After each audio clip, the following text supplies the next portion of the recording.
the students, and the supply from the buffer stock company is timely without delay. And later, we'll look at this disturbing story where international relations experts charge Ghana's Foreign Affairs Ministry to escalate the renewed xenophobic attacks perpetrated by South Africans on some foreign nationals, including Ghanaians. We are live around the world on 3news.com. We are also streaming on Facebook and on YouTube, and your comments are always welcome. Do let us hear from you as we settle for the details of our stories. But before that, let's bring you the news summaries with Grace Hamwa Ajiman. Hello, Grace. Hi, Tino. Let's begin with education because the Ghana Scholarships Authority has officially announced the opening of applications for its local tertiary scholarship scheme for the 2026-27 academic year. This initiative is designed to ensure that financial constraints do not hinder the academic ambitions of the nation's brightest students. The scheme is specifically aimed at supporting academically gifted but financially challenged Ghanaian students who have secured admission into recognized and accredited tertiary institutions within the country. Away from that, the Ghana Maritime Authority, GMA, has rejected claims by Member of Parliament for Ikwapim North, Samuel Euku, that vessel MV Sankofa is registered in Ghana. This follows the MP's concerns over the MV Sankofa vessel, which he claims was previously arrested by the GMA in July 2025 for multiple regulatory breaches while operating in Ghana's territorial waters. And the Food and Drugs Authority, FDA, in the Western North region has seized more than 155 packs of unapproved baby diapers, amounting to approximately 15,523 individual units from 21 outlets across the region. The operation, conducted with support from the Ghana Police Service and the Consumer Protection Agency, targeted traders in Jonase, Bakwai, Asarinso, Bibiani and Jaboso. A coalition of civil society organizations has petitioned the NPA to take urgent regulatory action to hold the supply of fuel to illegal mining operations, warning that continued access to diesel is sustaining environmental destruction across the country. To know details of these and more, that's it for the news summaries. Thank you very much, Grace. Let's settle for the details of the stories now. We're starting from issues about illegal mining and the fact that we have been able to sustain the fight up until now. What are the latest requests being made to ensure that at least we are able to fully fight this canker? A coalition of civil society organizations petitions the National Petroleum Authority to take urgent regulatory action to halt the supply of fuel to illegal mining operations, warning that continued access to diesel is sustaining environmental destruction across the country. In a formal petition dated the 18th of April 2026, the Coalition Against Galamsey in Ghana called on the authority to, quote, take immediate and decisive regulatory action to support the government's fight against illegal mining, commonly known as Galamsey. The group argued that while efforts to restrict the importation of excavators are commendable, illegal mining activities continue largely because operators still have access to fuel. The coalition stated, noting that an estimated 7,000 untracked excavators remain operational across the country.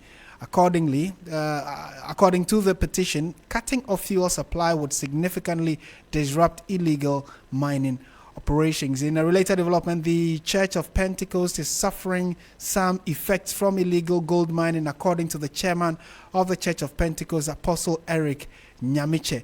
Delivering a state of the church address at the 48th General Conference, Apostle Nyamiche said that the pollution of rivers and streams was directly disrupting key church practices, including water baptism.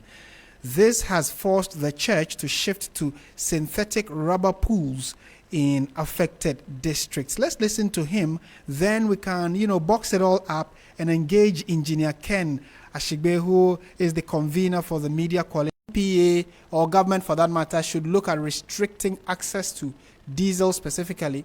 Is quite novel. How did you come about this, and how much of a dent is this likely to make in our fight against Galamsey? Well, thank you very much. The interesting thing is that I was in Obuasi about a month ago, and I was standing by a fuel station, and then there was this big truck that had come in, and there are these white containers, plastic containers with some metal railings around them. They had over 16 of them. And when you see the people who were around the truck, wearing their Wellington boots and all of that. So when they left, I asked the fuel station attendant, where these people are from. And he just said, these are Gala people. So it just then brought it to the fore. And I was having a conversation with one very influential person in society again, and he's, so I was discussing with him, and he said, again, this is something that we need to be able to use regulatory power to be able to stop, and so then the coalition discussed it.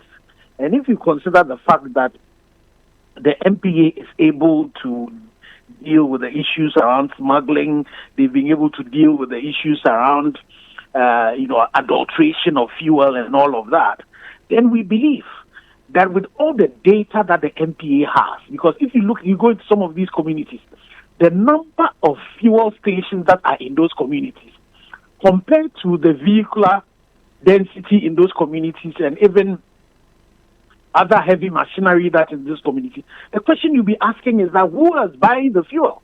Who is buying the diesel? And we all know that without diesel and to a very large, little extent, petrol, the excavators would not be able to work. The transfers will not be able to work.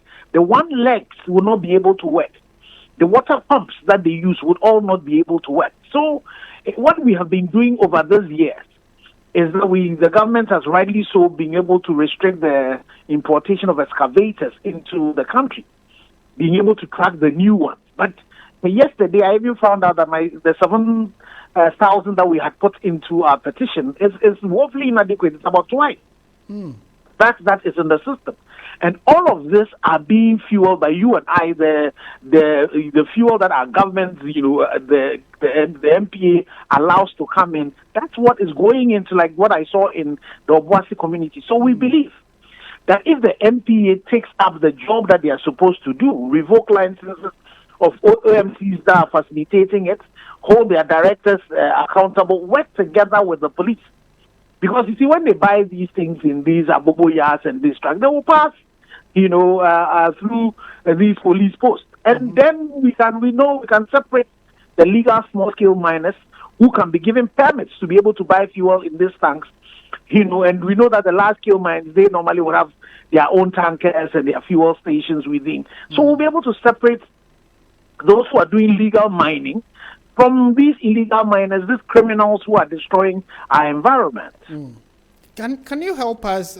We'll try and dig deeper or try and unpack how the NPA, like you're suggesting, can step in to either regulate or stop the flow of fuel, because it's looking like it's likely to be quite an uphill task preventing people from, for instance, setting up filling stations, especially within an enclave, which will be easily accessible for galamseyers. But are you, first of all, able to help us appreciate how far we have gone with the fight, since it is an ongoing fight? Have we made progress beyond the government's ban on importation of excavators and like some of the highlights you've mentioned in your statement? What is your general assessment of the fight so far? Well, I think that the fight has been a mixed one. NIMAS has been effective, but they have not been as effective if we could get permanent bases. And I know they have a few permanent bases. Excavator importations have been restricted. But if you consider, recently NIMAS hit on the Ofin River. If you consider the turbidity of some of our water bodies, it's really terrible. We've had a situation where His Excellency the President himself now concedes that some of his party people are involved in this. So we really are not winning this the fight. The illegal miners are really beating us to it, because again, you have criminals who are doing this thing on a full-time basis, and we hit at it once and then we withdraw. So I think it is important that like JFM is doing, the media, I would invite all of you to do some investigative reportage in terms of even this fuel thing.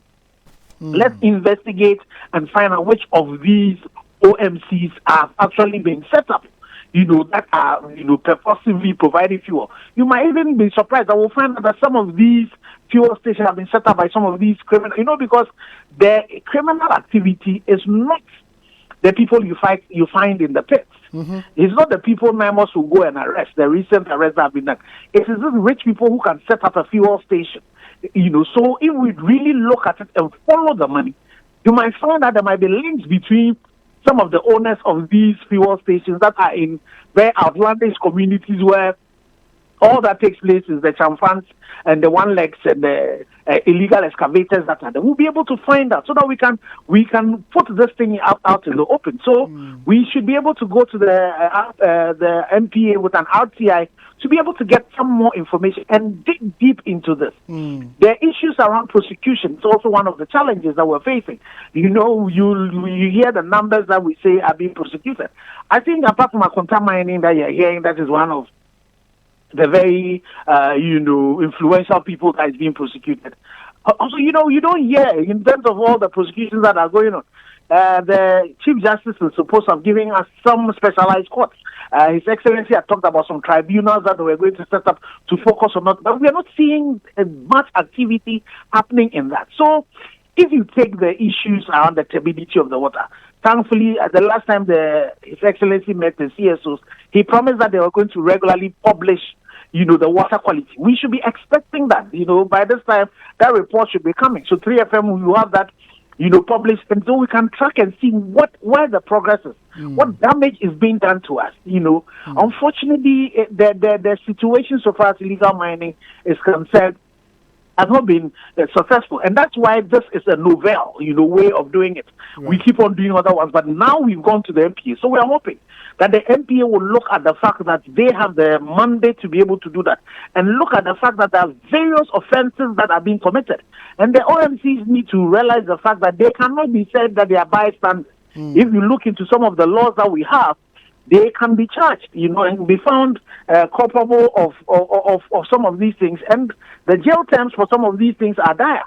And again, when it comes to the issues of ecocide and genocide, they should all bear in mind, the implications for going to an Arusha or taking them to Switzerland, to be prosecuted. It's the things that are there. People who have had their kidneys destroyed, people who have lost their children, their family members falling into pits and all of that. Could one day or the other bring some, class actions against them? So I am hoping that the OMC Association, and some very law-abiding oil companies will look at this thing and say, what can we also do to stop the fueling of this criminal activity that is going on? Right. And it actually just crossed my mind that apparently all these small generators that have been seized over the last few months by NIMOS, etc., it just crossed my mind that they have also been running on this same fuel. So it's surprising that our minds have not been averted to that all these generators, and you can tell they are in their hundreds, talk less about the galamsey. No hundreds, thousands. And so for this particular suggestion or idea about cutting fuel flow or fuel supply to the galamseyers, Madam, I forget her name, but she's with, she went with Hanabisu. She went with her team, and apparently they managed to go further, very deep into the forest, and chanced upon a mini community that had their own fuel tank there. Well, exactly. Exactly. So again, the question you ask is that who in the MPA, that's where you're talking about. That community is what you're talking about. Right. So the question you ask is that who in the MPA sanctioned for that fuel station to be within that particular community, and why are we not holding that person, to account? So these are the things that we need to do, and we would need you, the journalists, on the back of an RTI, to be able to start looking into some of these communities and see who are the owners of the fuel stations in this community. How many vehicles, registered vehicles, are even DVLA has registered to be in those vehicles? What's the density, the vehicular density in those areas? How is it? that the volumes of diesel that they are consuming, where is that all going? So that we can track that. And then based on that, we will then be able to, the MPA, once the MPA begins to act, because the MPA, they've done it before. The issues around coloring fuel to make sure that, adulteration was not happening, the issues around the system they put in so that they track the fuel when they come so people don't siphon them. They've done all of these things. And I know that my brother, he's also been passionate about illegal mining. So maybe he's also not averted his mind. Now that we've brought this to his attention, I am hoping that we will see some change happen so far as this fight for our lives is concerned. It's concerned. Yeah, and finally, before you take leave of us, Engineer, help us appreciate what specific actions you are expecting the NPA, for instance, to take. How can they approach this? Is it that it's going to be a total ban, or like you're saying, they should be able to have data that tells them that this quantum of diesel or this quantum of petrol heads into this direction, and then they can have a breakdown of how it is consumed and where specifically. So based on that data and specific targeting, they can be able to help national security, for instance. You are completely right. You see, the point is that the NPA has data on every OMC, every fuel station, how much fuel is going in there, what diesel they are selling, what gasoline they are selling, what gas they are selling. So it starts from that. So they need to conduct a data-driven audit to identify what anomalies are there. Why is it that a particular fuel station hiding in a little corner where the GDP of that corner is so small, the vehicular traffic in those areas are so small, but they are consuming so much diesel, So that's where it starts. Then once they do that, then they are able to zone in on this anomaly high volumes relative to registered vehicles in those areas. And that report should even be published. Then those people, legal miners who have their permits, they can be permitted to buy fuel in large volumes when they have shown their permits. And it should even be commensurate with the size, because a legal small-scale miner has only 25 acres that they are supposed to be mining. And then once they do that, these OMCs that will be found culpable, we revoke their licenses, we ban and prosecute their directors.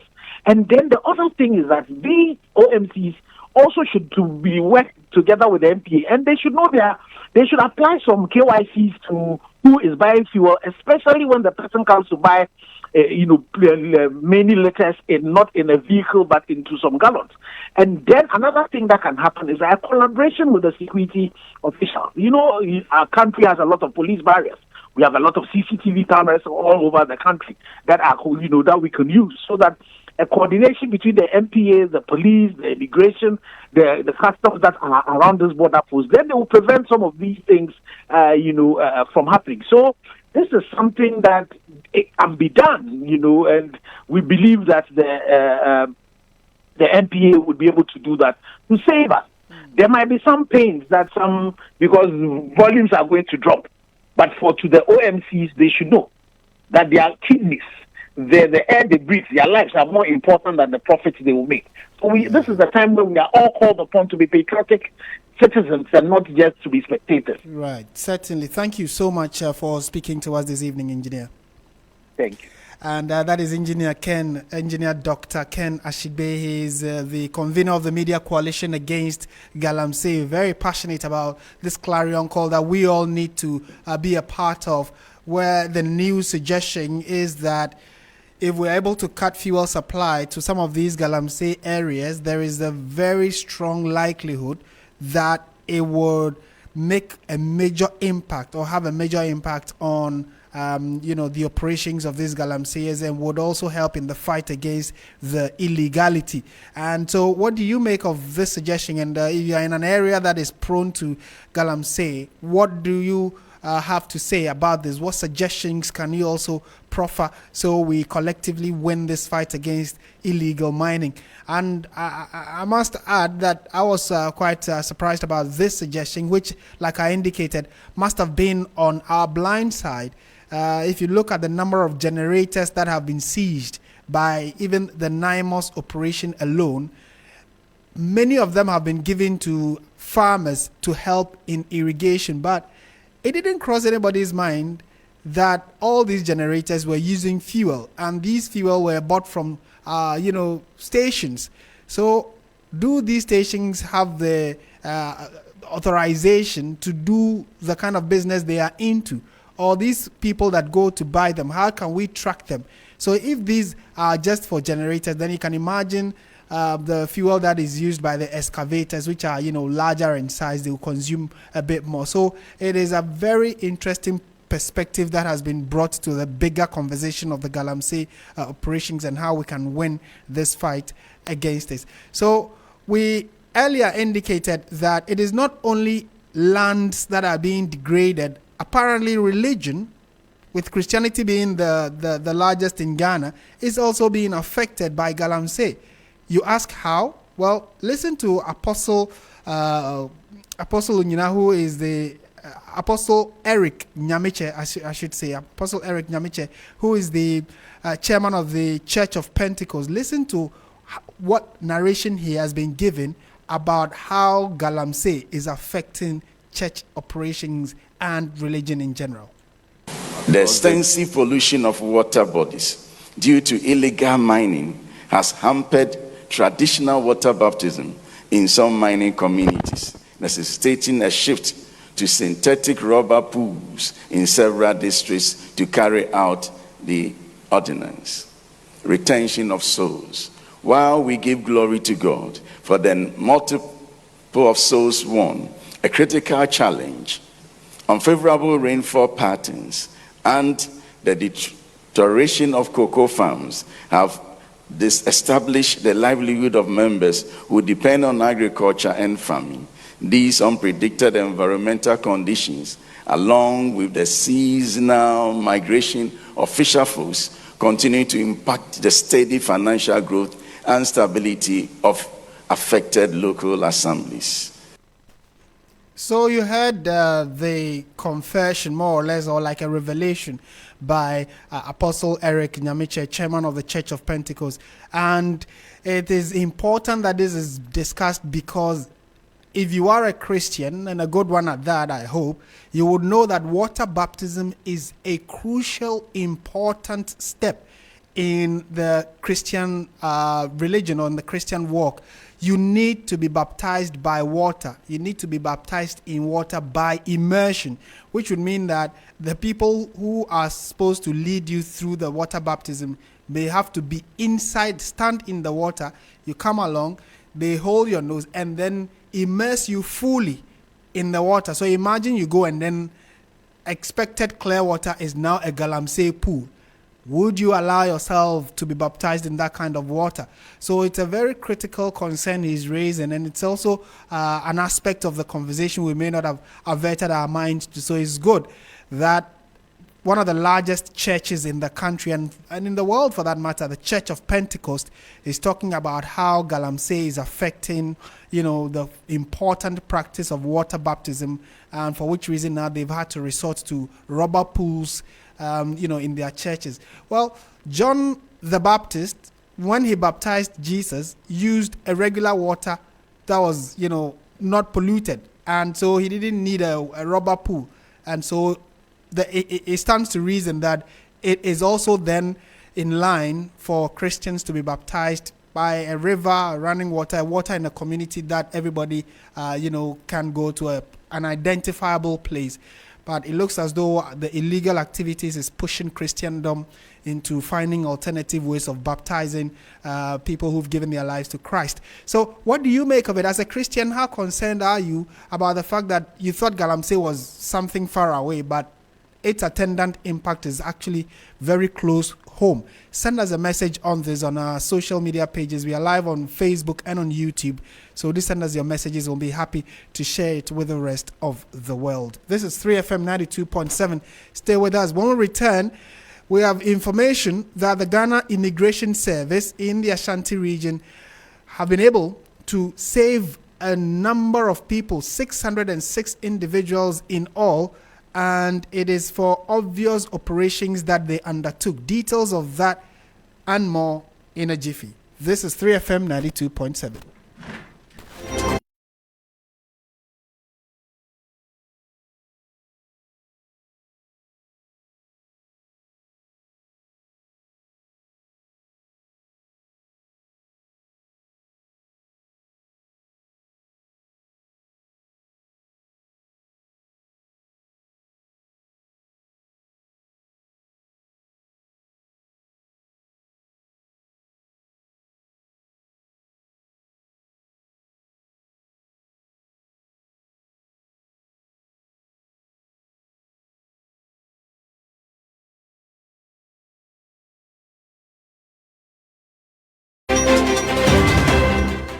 92.7 is the dial, 3FM is the station. Let's settle for the other stories we have for you this evening. The Ghana Immigration Service, through its Ashanti Regional Command, has conducted a major intelligence-led operation in the early hours of Tuesday, the 21st of April, 2026, to rescue undocumented migrants from exploitative street begging and a network that has been operating in Kumasi.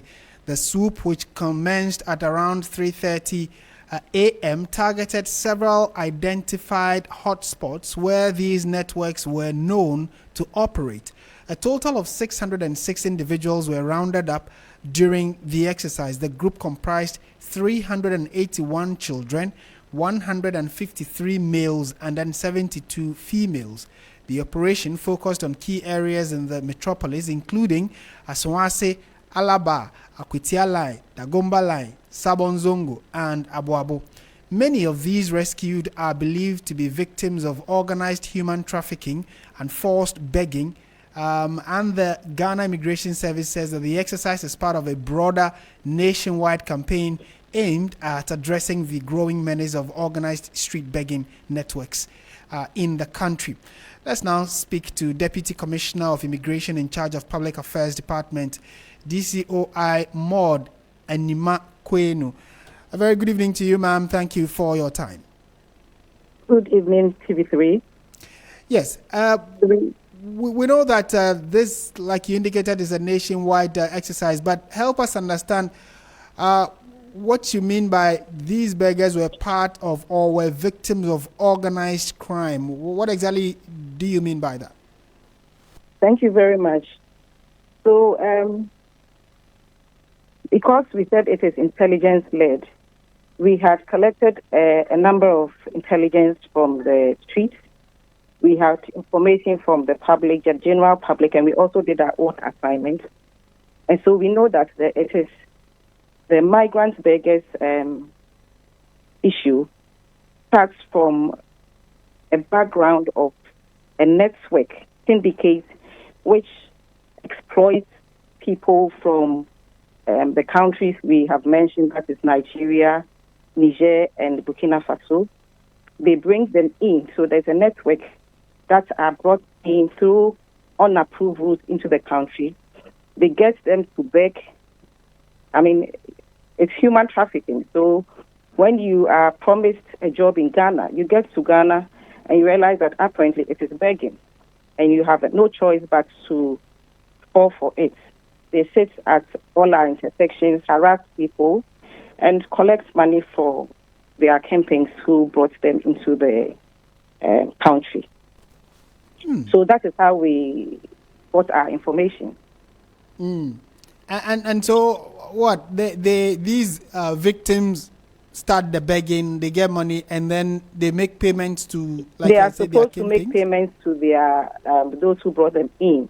Wow. So we are, as it is, we are screening those we picked up. We are trying to investigate to get the persons behind this.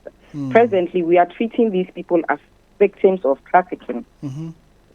So we want to get those who are behind this exercise, this activity. Then we take them up. In fact, we have, in the course of screening, come across this lady who has as much as 23 children. The oldest is 9 years. And we are certain that there's no human being who can have 23 children, the oldest being no woman.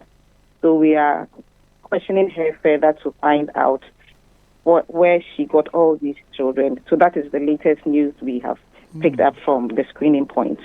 Right. And as immigration, are you not able to prevent them from entering in the first place? So this is people who've been able to come through our borders, foreigners coming through our borders through illegal means, or, you know, being brought in by, for lack of a better expression, criminals or people who are actually being looked for now. So they are brought in. But isn't there a way we could have prevented them from coming in the first place? Yes, we are. Of course, we have the approved route that the law allows us to admit people coming in. As you said, these criminals use the unapproved route. And yes, we are border patrolling. So we have our men on the borders trying to prevent illegals from coming into the country. But somehow, some of these people are able to get through the help of some of our own Ghanaians. They get through and come as far into the country, come to the capital cities. Most of them, we find them in the capital cities. And they come in through the illegal route. Mm-hmm. They come in through the borders, which are, we have extended borders covering the whole country. And these people are supposed to, our men are on the borders, right, preventing them from coming in. But somehow they are able to sneak in. Mm-hmm. And then when we get you, we will take you back because it is against the law. The law doesn't allow you to come into the country through unapproved route. Right. I mean, this looks like, a continental problem because we also have heard stories of Ghanaians who have been, through illegal means or organized trafficking, being taken to other countries. So we get those reports as well. Is there a way the Ghana Immigration Service is collaborating with, partner associations in other countries or these specific countries that these victims are coming from, where maybe data sharing and intelligence sharing can help stem this inflow of, illegal or unsuspecting victims? Okay, so we have very good relationship with our compatriots on the other side of the borders. We talk about Togo, we talk about Burkina Faso, we talk about Ivory Coast. We have very good collaboration with them. We share data. Sometimes we even share facilities. So we look at some of these things to ensure that these illegal immigrants don't come in. We also liaise with the embassies here. As it is, we are talking with the embassies of the various countries that we have their people to help us in ensuring that when we send them back, they also do their part by not letting them come in. We also ensure that our stop list, we put you on our stop list. When we send you back, you are on our stop list. So if you come back through our system and we capture you, we'll prosecute you and then lock you up. Because we gave you the chance when the first time we have repatriated you, but we have put you on our stop list. If you come back and we hit the stop list picks you, we will take you on and prosecute you because it's against our laws. A few final questions, then you can take leave of us, madam.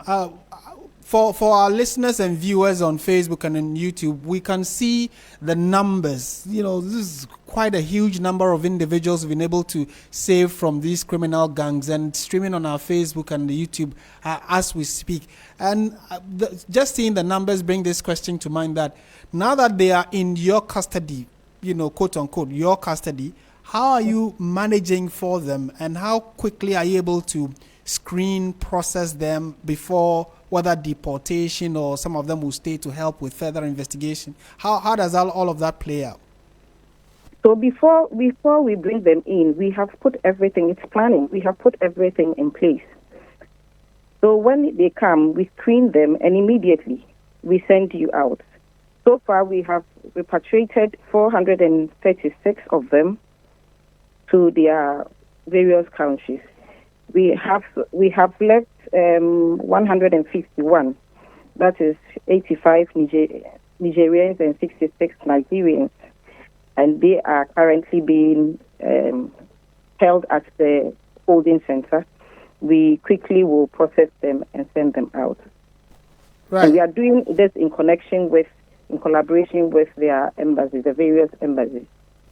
Oh, okay. So should it be our understanding that when, for instance, you get them to their country's border, there are people who take them in, or they are just left to enter their country? We hand them over. We hand them over to the anti-human trafficking section at the other side. Okay.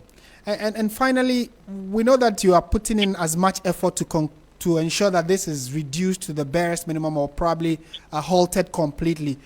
Is it ever possible, now that we still have these unapproved routes, how are we looking at, yes, we are solving the problem by looking at those who've come in, but are we looking at properly closing these unapproved routes? What was the way forward?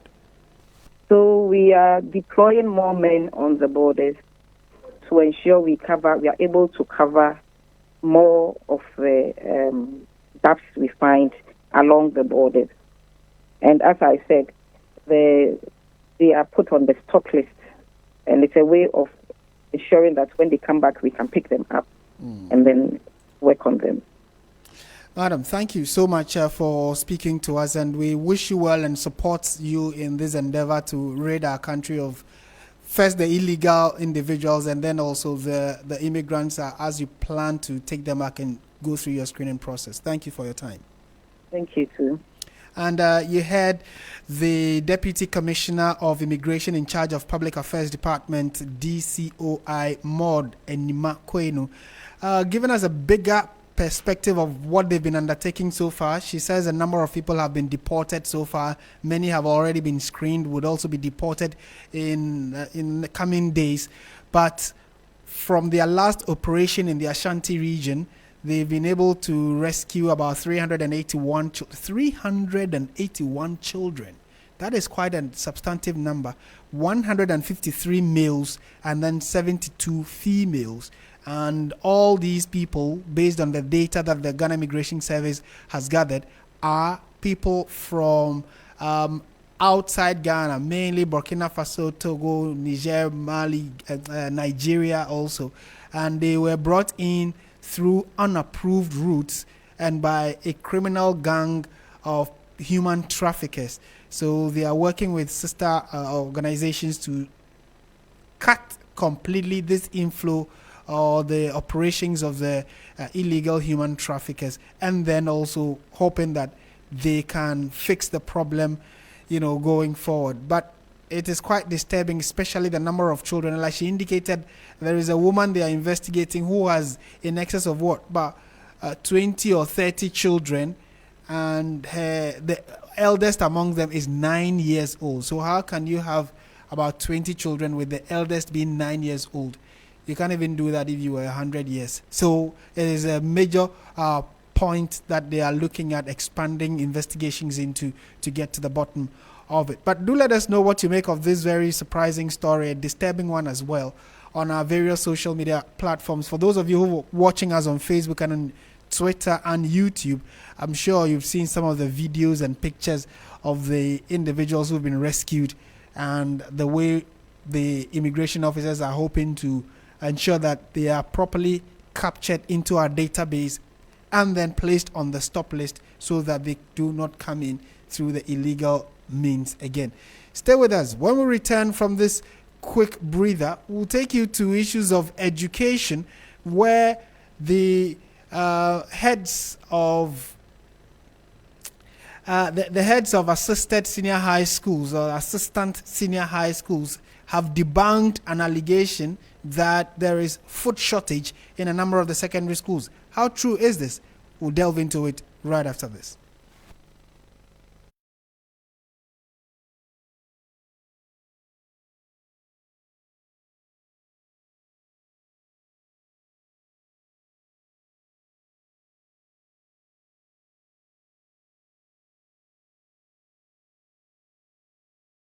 Other stories we have for you this evening. And some heads of senior high schools in the Upper East region have clarified a recent issue of shortage of perishable food to feed students, and that they are indicating that there is enough food item to feed the students and the supply from the buffer stock company is timely without delay. This was revealed when the Chief Executive Officer of the National Buffer Stock Company, George Abredu Otu, visited the schools to ascertain the level of food supplies and the concerns raised by a conference of heads of assisted senior high schools CHAS, which had earlier threatened to close down the schools due to shortage. First, let's hear the headmistress of Bolgatanga's Girls Senior High School, Gifty Ayamba, and what she's been saying about this subject. Student body, I want to welcome all of you to Bolgatanga Girls Senior High School. I must say that we are honored to be part of the selected schools, and we want to extend our heartfelt gratitude to you for the support that you have given us so far. We have been getting our food, and as it stands now, I can say that we are comfortable as far as the grains and other products are concerned. The items came in.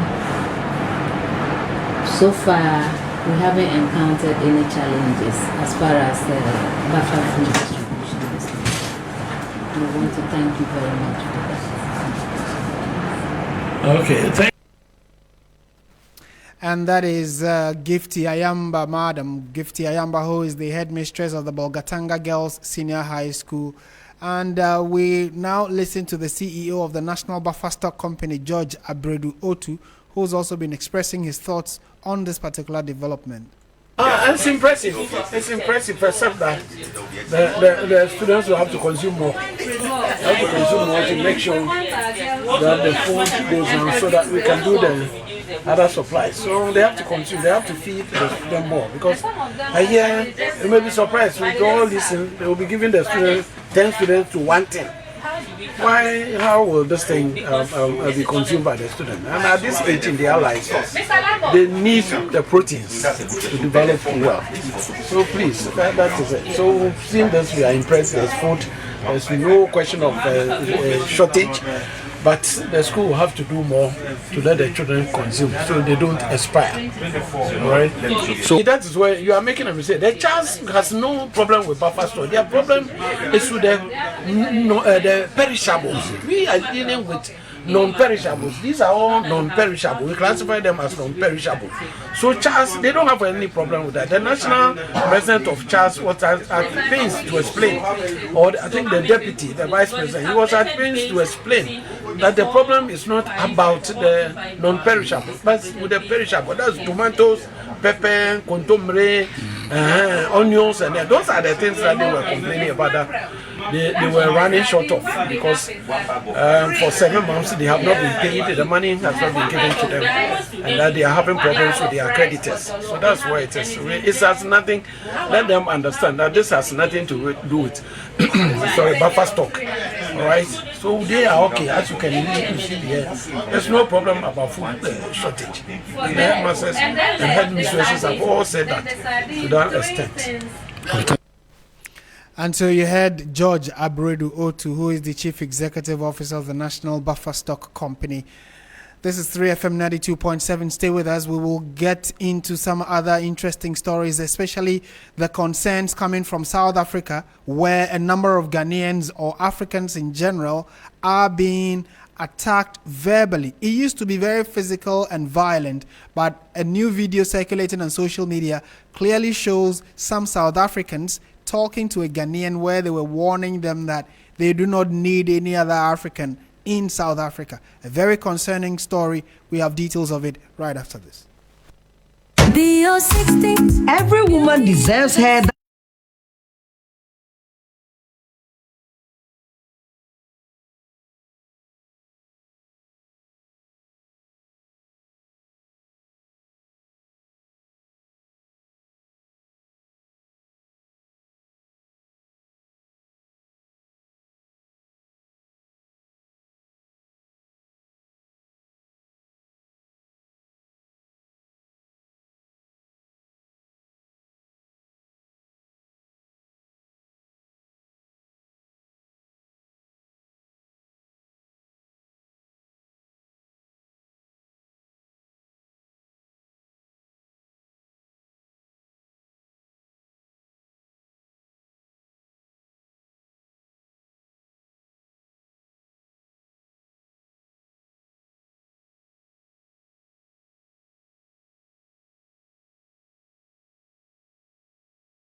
92.7, this is 3FM, and we are live from our studio at Desawe Kanda in Accra. You're listening to Hot Edition, and it's bringing you the big stories making rounds in Ghana and how you can also be a part of the national conversation on ensuring that Ghana is on the right path to development. Let's take you now to South Africa.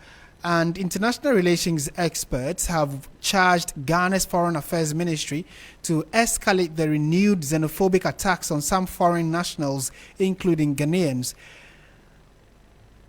A Ghanaian man is seen in a viral video being confronted by a group of South Africans on his immigration status, reigniting conversations about the safety of African immigrants in South Africa.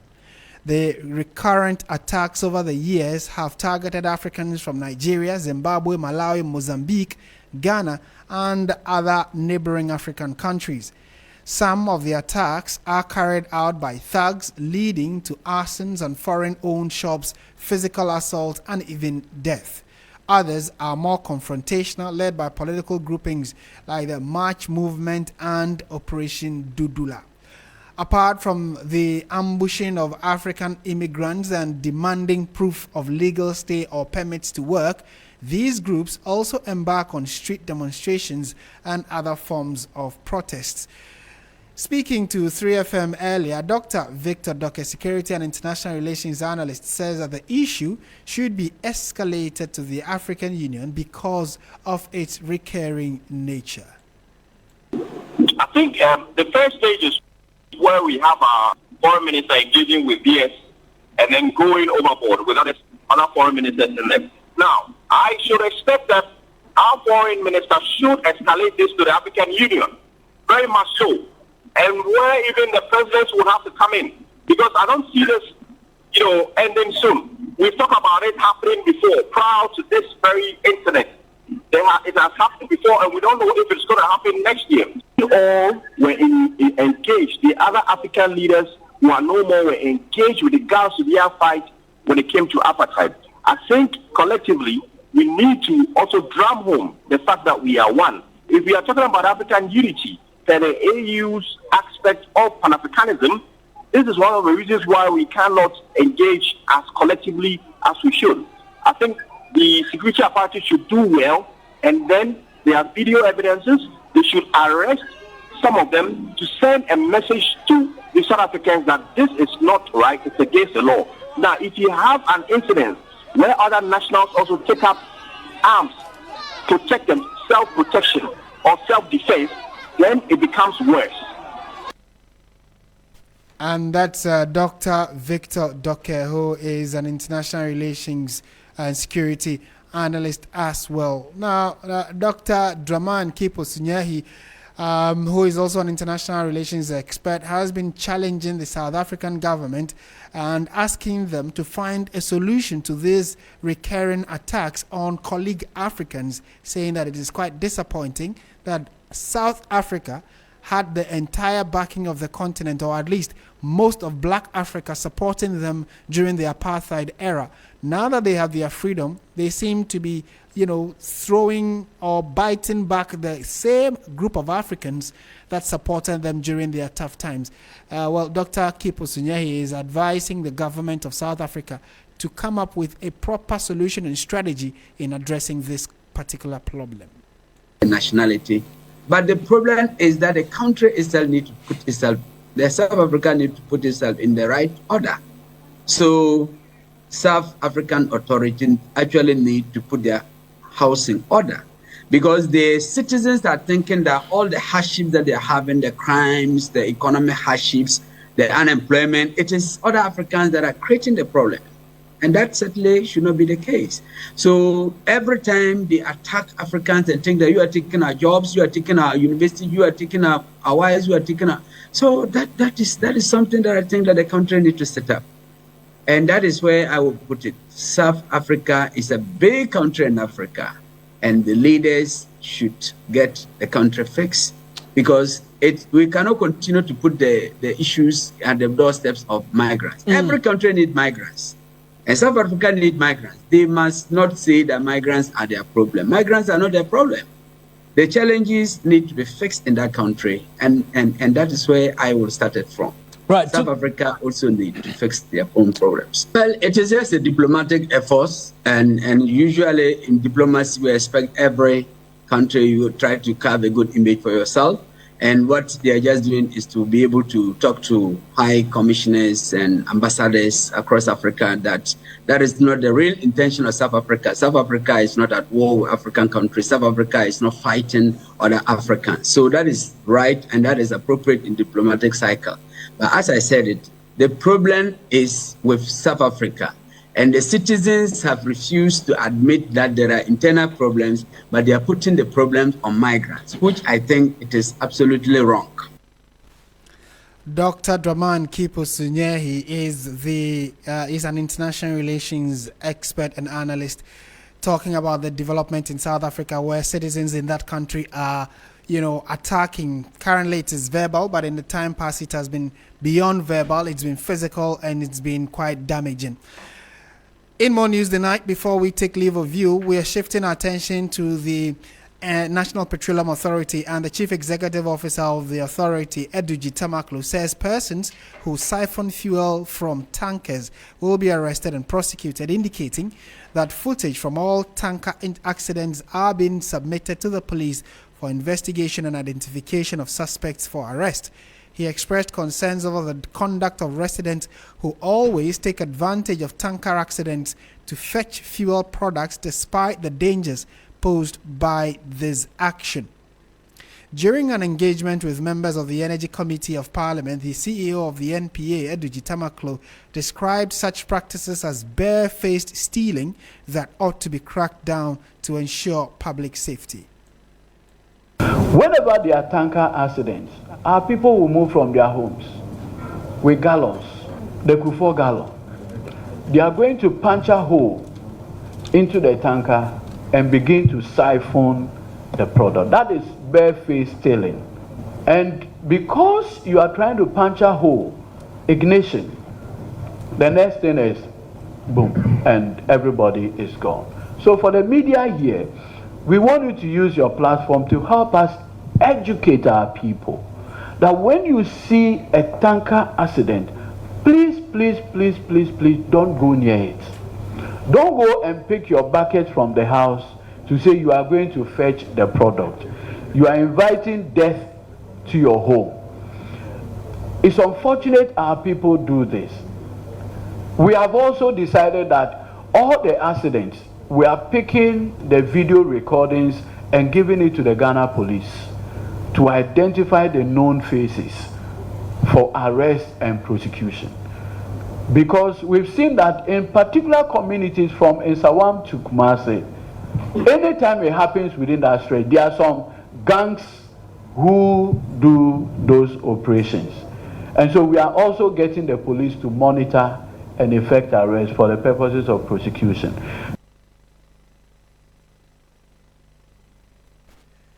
And you had the CEO of the NPA, Godwin Asiedu-Dartey. Meanwhile, the National Petroleum Authority is pushing for changes to the NPA Act of 2005 to introduce a cylinder reinvestment margin to impose a charge of $80 per metric ton of LPG to cover costs associated with the cylinder recirculation model. Speaking at an engagement with members of Parliament's Energy Committee, the NPA CEO explained that the move is to help the authority keep pace with industry growth. Right, and so let's now go to our final story before we bow out of the studio. We're taking you straight to the courts now, and Godfred Yeboah, you would know him, is a former Attorney General. Well, he also currently is counsel for the former National Food Buffer Stocks CEO. Yes, you can treat it well. Okay, bro. The of the Assistant Staff Officer of the Economic and Organized Crime Office, representing prosecution in the case against his client, citing legislations governing representation of prosecution in court. Godfrey Dame argued that without authorization from the Attorney General, the official should not be joining the prosecutors in the former NAFCO CEO's case. Hanan Abdul Wahab and his wife Faiza Asiedu-Dartey have been charged with stealing, defrauding by false pretense, money laundering, and intentional dissipation of public funds. They have actually pleaded not guilty of these charges and are currently on bail. And we'll bring you details of this particular story in subsequent bulletins. If you go to our website, 3news.com, you would also get an idea of what the key concerns are regarding this story and several other big stories making rounds in the country. Before we leave you, let's look at some of the comments that you have been sending in. This one is from Aaron Babako Kokomisa. Aaron, thank you for your message. He says, good evening to you. It is deeply concerning to see the recent reports of Ghanaians being repatriated from South Africa. In the pursuit of diplomatic order and mutual respect, the South African government should have formally communicated this move to the Ghanaian government before commencing the exercise. Witnessing videos of South African citizens hostilely demanding that Ghanaians leave to go and fix their own country is disheartening and undermines the spirit of Africa unity. I totally agree with you, Aaron, on that. It's also quite disappointing that the South African government has not, been forthcoming with workable solutions to this particular unfortunate challenge. He goes on to say that the destruction of our river bodies and farmlands through galamsey or illegal mining is no longer just an environmental issue. It is a national emergency. Our water sources are being poisoned with heavy metals, and our fertile lands, the backbone of our food security, are being turned into desolate craters. We must act now to protect the heritage of the next generation. I call on the government, traditional leaders, and local communities to enforce strict mining regulations without fear or favor. And you end by saying, restore our polluted water bodies through immediate reclamation projects. Thank you for your message. And altruist Nana Kwesi Apia Sechi says, good day Ghana, shalom. And that's a message you have also sent in. But thank you to all of you who made time to listen and sent us your messages. We are grateful that you listened to HALT Edition on 3FM 92.7. My name is Martin Asiedu-Dartey. Have a very good evening.